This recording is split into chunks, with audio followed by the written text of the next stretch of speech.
প্রতি বছর শত শত আত্মহত্যা করছে প্রেম ভালোবাসা ডিপ্রেশনে। আজ একটা ঘটনা শোনাবো, ভারাক্রান্ত হৃদয়ে বলতে হচ্ছে। একজন আলেমা, শিক্ষিকা, বয়স প্রায় 20 থেকে 25 বছর, বাবা নামি দামি কাপড় ব্যবসায়ী। তার বাবার কাপড়ের দোকানে থাকতো সহজ সরল ভদ্র একটা ছেলে। মেয়েটি ছেলেকে বিবাহের প্রস্তাব পাঠায়। যেহেতু মেয়ের বাবা প্রভাবশালী, অবস্থার ভয়াবহতা লক্ষ্য করে ছেলে কোনো কারণ ছাড়াই দোকান ছেড়ে দেয়।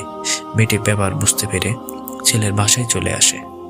ছেলের বাড়ি থেকেও তার দুলাভাই সবাই মিলে বিয়ে বসিয়ে দেয়। এরপর মেয়েটির বাবা ভাই ছলচাতুরি করে মেয়েকে বাসায় নিয়ে যায়।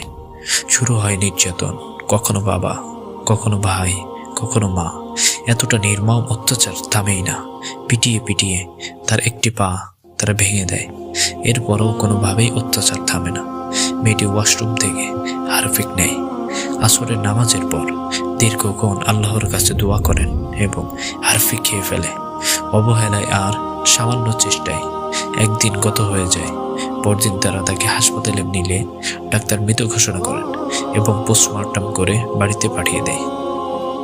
কাফন পরানো হয়, তখনও বোনটির পায়ে ব্যান্ডেজ লাগানো ছিল। এখানেই তার সমাধি হয়ে গেল। আল্লাহ তাকে ক্ষমা করুন। ওদিকে ছেলেটি সম্পূর্ণ কারোর সাথে কথাবার্তা সবকিছু বন্ধ করে দিল।